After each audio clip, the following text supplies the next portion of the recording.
All right, folks, we here with the new Tsunami Saltx 6000. I just got this reel for Christmas, and I gotta say, so far, I love it. I mean, aesthetically, I love it. I have not took it out to fish, and I just want to put a quick video together real quick showing the line lay on the reel. Just bring a little something different to YouTube. I mean, see a lot of people out there holding a reel, talking about it. Okay, that's cool, but like, so many people gonna get this reel. What if somebody wants to see the line lay? So that's what I'm here to do today. I'm gonna show the line lay on the reel. If you're wondering how the line got on there to begin with, I spool all of my reels the poor man's way, you could say.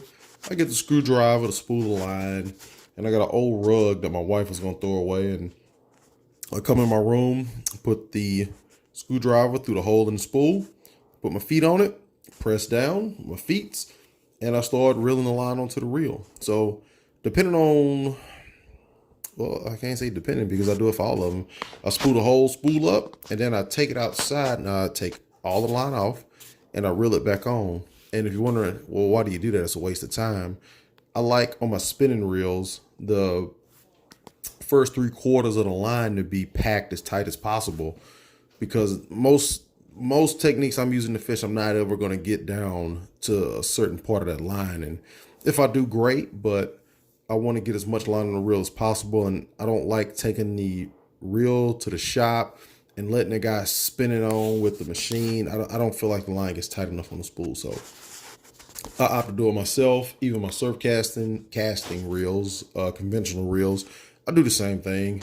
And I cast those so much, sometimes the line will get off laid, and I'll just walk them out, restack it for the next trip. A little bit about the reel so far. You can see I got the bellless kit installed. I always like to do something different. I always like a new challenge. And when I moved up to the East Coast and in New Jersey, I noticed guys didn't have bells on the reels, some of the places I went. And I was like, man, well, how do you do that? Like, how does that work? So I did a couple YouTube videos, and I was like, man, that's cool. So I said, you know what? I've learned how to throw a conventional reel without a level wind. Why not switch it up? And I got to thank being in the military for that, moving around the, Eastern United States. I get to see so many different techniques in fishing because, I mean, I love to fish. I just love it. It's the most fun I can have. So I had spooled this up originally with 50-pound reaction tackle braided line. And that's my go-to cheap braid. And I went out to the field and I said, all right, I'm gonna teach myself how to use a bellless spinning reel. It took about 5 minutes. I was pissed. All right, so right here in the video, you see I put it down to the backing, and I just like to get that braid to bite into that backing. Like I really wanted to dig in it just to hold it. This reel does have that rubber ring, but I don't know. Once I found out about backing spinning reels with mono, it's a technique that kind of stuck with me. So kind of tried to max the drag out, and we're gonna walk all the line back on as tight as I would like it. One thing I love about fishing is that, yes, there's rules, there's techniques, there's this, there's that, but at the end of the day, every man is gonna do his own thing. So this is the way I've chosen to do it, and I don't have a problem with it. It works for me. So I actually got this reel rigged up on a, what is this, 8-foot Carbon Shield 2, extra heavy. And extra heavy, I wouldn't say this rod's are extra heavy by no means. I would say it is a heavy fast at best. Rod looks good, matches the reels, got the same cutouts. The line, I got Daiwa J Braid on there, 40-pound. 50 was a little too heavy, 30 was a little light, because I'm gonna be doing everything with this rod and reel. I'm not gonna bench anything for this setup. It's gonna go into rotation just like everything else, but I felt like 40-pound J Braid is so close to perfect, it's not even funny. It's not, I mean, J Braid is something special. If you never used Daiwa J Braid, give it a shot. I mean, I am a Daiwa fanboy, but I also like to be a little bit diverse. And J Braid, I just heard a lot of stuff about it online. And, one day I just jumped in and said, you know what, let me just get a spool and see. And, I love it. It's right there where I think Power Pro Super Slick want it to be. Because I don't like super slick. It's too slick, it bites the spool, and then it's just not what I thought it was going to be. So I'm checking it right now to make sure I'm getting it as tight as I want it, because I'm going to start backing up the pressure a little bit. Shout out to Tackle Advisors. watching that guy's video, that's how I knew how to put the bailless kit on. Like I said, I never thought in a million years you could use a spinning reel without the bail, but now, hell, I want to use it on my little 1000 that I use for trout, but that might not work out too well. So I'm gonna just stick to the big reels.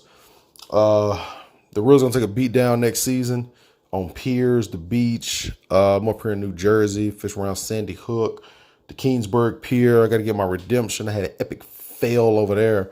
I broke off on my 13-footer, and man, it was embarrassing. But you know, it's all good. We're gonna get back out there and do it. So, hey man, if you ain't already subscribed, subscribe. Man, I stay putting out content. I'm just trying to get my cloud up. You know, it's nice to see the views, nice to see them analytics go up. One more thing about the reel, the EVA handle. I love that EVA handle. I had a shield. I sold it because the EVA handle actually like slid down, but this one's like hard. I heard it's got actual name brand wind gripping on it. My 1-year-old likes to chew on it. I had to stop him because I haven't even caught a fish with this reel, and he's already trying to destroy it. So, I mean, he's bit it at least 10 times, and I don't want to risk it. So I just keep it out of reach. So I hope you enjoyed the video. You can see the way the line lays on the reel. And yeah, so if you're in the market for one, you know, I would say get it. The only concern that I have to this point is that are they going to come out with O-ring replacement kits for the reels? Because I'm not going to be the guy out there getting it dunked, and you know, it's going to get splashed every now and then. But what about when those rings go bad? Because even Van Staal, Z-Bass, those go bad, and you know, those can be fixed. My next fully sealed reel is going to be a custom Z-Bass with the right-hand drive with the 27, 22, and I think 25 spools I want. It's going to be a retirement gift to myself. And, you know, why spend so much? Why not? You only live once. So I'd rather have a reel that I can take for different applications, change the rotor, change the spool, and go fishing. So long way away, about 5 years, I'm going to invest the money in that reel. I still got to get a boat, working on that. But like I said, hope you enjoyed the video. Just offering something a little bit different. It's my first voiceover. I know I probably said, yeah, suck my teeth and yeah, like a lot, but it's all good, you know. Hope you enjoyed the video. Holla at your boy.